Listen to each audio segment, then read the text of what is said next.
अदालत फैक्ट्री की मैनेजमेंट को यह हिदायत देती है कि वो मजदूरों को पिछले वर्षों का बोनस पहले दे और साथ में फैक्ट्री बंद करने के मुआवजे में 2-2 साल की तनख्वाह दे। नहीं, नहीं। सीता देवी, मैं किसी हालत में हार नहीं मानूंगी। सीता देवी, मैं उन 2 कौड़ी के मजदूरों से हार मानकर मैं अपना सर कभी नहीं झुकाऊंगी। सीता देवी प्लीज। मैं अपनी दौलत जायदाद में आग लगा दूंगी, लेकिन कोर्ट के कहने पर उन लोगों को कभी नहीं दूंगी, चाहे उसके लिए फांसी क्यों ना हो जाए। सीता देवी क्या कह रही है आप? पागल हो गए हैं क्या? मैं अभी तक जिंदा हूँ, मेरे होते हुए तुम्हारा कोई कुछ बिगाड़ सकता है क्या? कभी नहीं। मैंने एक बड़े वकील से सलाह की है, मेरे पास कोर्ट के एक्शन का रिएक्शन मौजूद है। हम कोर्ट में ये साबित कर देंगे कि फैक्ट्री आज से 2 साल पहले हमने किसी और को बेच दी है। फैक्ट्री बेचेंगे? क्या करना है इस फसाद की जड़ को रखकर? हम फैक्ट्री किसी बड़े सेठ को बेचकर पूरा पैसा कैश में ले लेंगे और कागजात पे आज से 2 साल पुरानी तारीख डाल देंगे। फिर सेठ जाने और वो मजदूर will be totally out of it. ठीक है, बेच डालो फैक्ट्री। आप माल तैयार रखिए, मैं फैक्ट्री के कागजात लेकर अभी आपको बताता हूँ। एक रावण रामायण में था और एक रावण आज की दौर में है, मगर इस रावण की जलील हरकतों को देखकर उस रावण कभी सर शर्म से झुक गया होगा। बकवास नहीं चाहिए फादर, मेरे रास्ते से हट जाओ। मैंने इस घर का नमक खाया है और उस नमक का हक अदा करने के लिए अपनी जिंदगी बेच डालूंगा, मगर रखूंगा नहीं। तुम मेरे रास्ते से हट जाओगे। नहीं, आज तुम्हारी जिंदगी की गाड़ी गलत गियर में जा रही है, तो मैं उस गियर को तोड़ डालूंगा, मगर इस घर की गाड़ी को गलत गियर में जाने नहीं दूंगा। नहीं जाने दोगे? नहीं।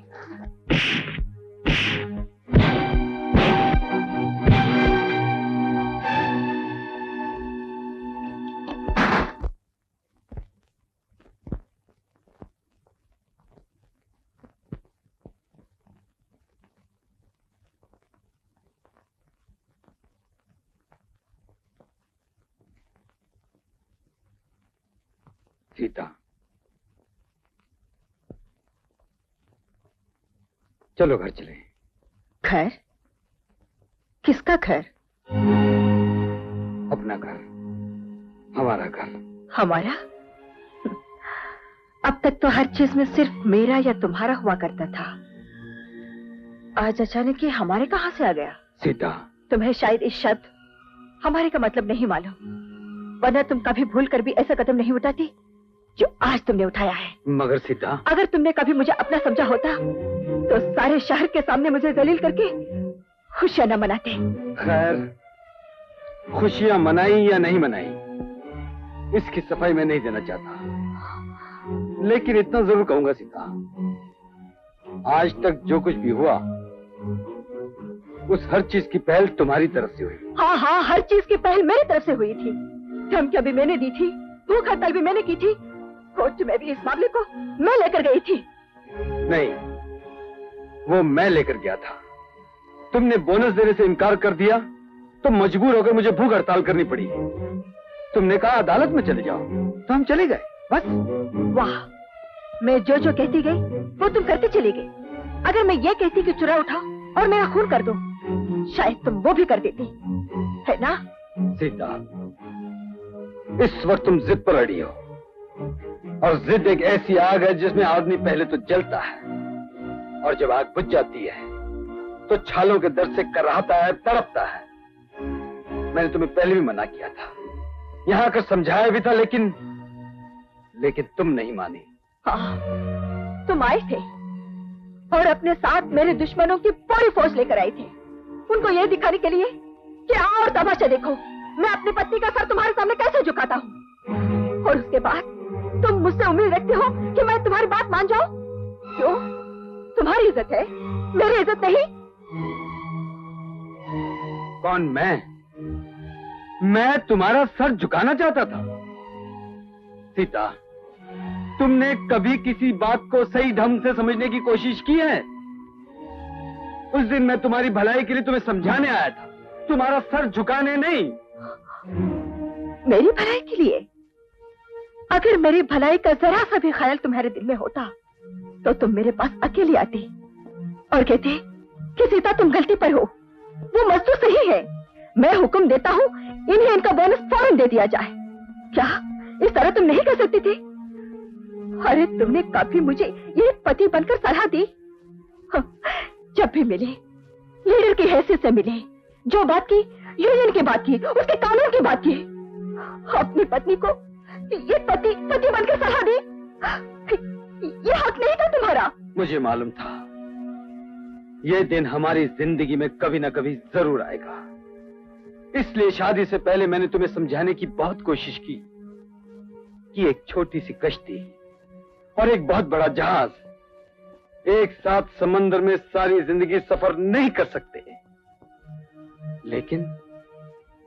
लेकिन तुम नहीं माने। हाँ, कहा था तुमने, मगर उस वक्त मैं तुम्हारी बात की गहराई को नहीं समझ पाई थी।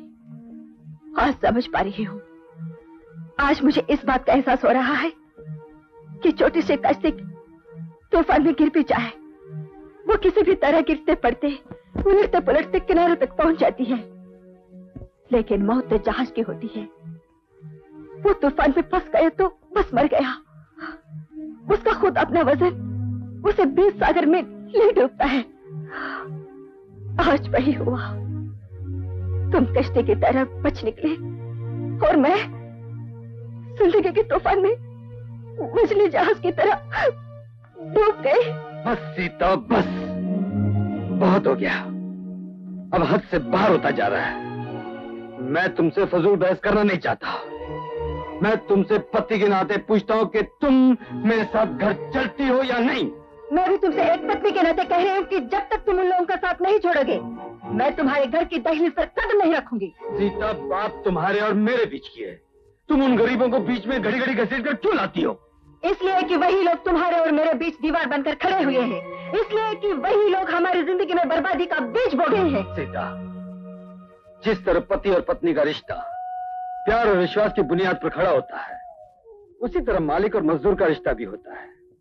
अगर पति गलत राह पर हो तो उसे सही रास्ते पर लाना पत्नी का काम है, और अगर पत्नी गलती करे तो उसे समझाना पति का काम है।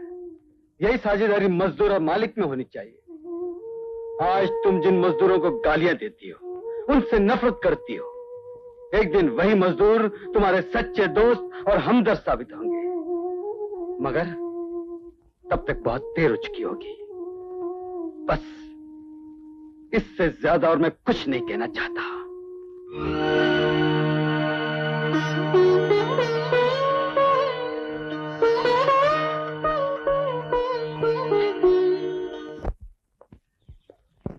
मैडम, वो सिर्फ चाहता है कि आप खुद उसे आके मिलें और उसे समझाएं। आपको सिर्फ कागजात पर साइन करना है, बाकी मैं सब संभाल लूंगा। I am very sorry for the inconvenience. कोई बात नहीं, लेकिन मैं सिर्फ इतना ही चाहती हूँ कि उन मजदूरों का सर मेरे सामने झुक जाए। जरूर झुकेगा मैडम, आइए प्लीज।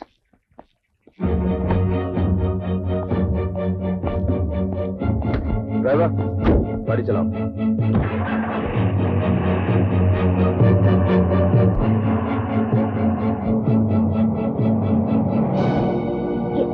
ये मुझे कहाँ ले जा रही हो? वहीं जहाँ तुम्हें जाना चाहिए। ड्राइवर, गाड़ी चलाओ।